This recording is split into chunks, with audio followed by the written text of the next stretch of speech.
ಪೂರ್ವ ಮುಂಗಾರಿನಲ್ಲಿ ನಾವು DAPನ ಕಂಟ್ರೋಲ್ ಮಾಡಿದೆ. DAP ಯೂರಿಯಾನ ಮಣ್ಣಿನ ಸತ್ವ ಹಾಳಾಗ್ತಾ ಇದೆ, ಇಳುವರಿ ಕಡಿಮೆ ಆಗ್ತಾ ಇದೆ ಮತ್ತು ಆಹಾರದಲ್ಲಿ ಕಂಪ್ಲೀಟು ಕಲಬೆರಕೆ ಆಗ್ತಾ ಇದೆ. ಇದನ್ನೆಲ್ಲ ಕಂಟ್ರೋಲ್ ಮಾಡಬೇಕಂತಂದರೆ ಸಾವಯವ ಪದ್ಧತಿ ಬೇಕು.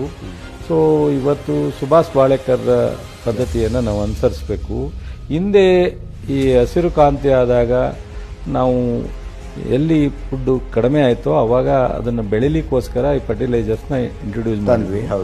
ಈಗ ಅದನ್ನು ಕಂಟ್ರೋಲ್ ಮಾಡಲಿಕ್ಕೆ ಸ್ವಲ್ಪ ದಿನ ತಗೊಳುತ್ತೆ ಅನ್ನೋದನ್ನು. ಲಾಸ್ಟ್ ಟೈಮ್ ನಾನೇನು ಮಾಡಿದೆ, ರೈತರಿಗೆಲ್ಲ ಪಾಂಪ್ಲೆಟ್ ಹಾಕಿ ಎಲ್ಲ ಸಂಘಟನೆಯವ್ರು ಕರೆದಿ ಎಲ್ಲ ಶಾಸಕರಿಗೆ ಮಂತ್ರಿಗಳಿಗೆ ರಿಕ್ವೆಸ್ಟ್ ಮಾಡಿ ನಾವು ಒಂದು ಸ್ವಲ್ಪ ಯೂರಿಯಾನ ಫಸ್ಟ್ ಟೈಮ್ ಒಬ್ಬ ಕೃಷಿ ಸಚಿವರ ಬಾಯಲ್ಲಿ ಸುಭಾಷ್ ಪಾಳೇಕರ್ ಹೆಸರನ್ನು ಕೇಳ್ತಾರೆ. DAP ಕಡಿಮೆ ಮಾಡಿ ಕಾಂಪ್ಲೆಕ್ಸ್ ಅನ್ನು ಸ್ವಲ್ಪ ಮಿಕ್ಸ್ ಮಾಡಿ ಅಂತ 30% ನಾವು ಕಡಿಮೆ ಮಾಡಿದೆವು. ರಿಕ್ವೈರ್ಮೆಂಟ್ಗೆ 30% ಯೂಸ್ ಕಡಿಮೆ ಆಯಿತು.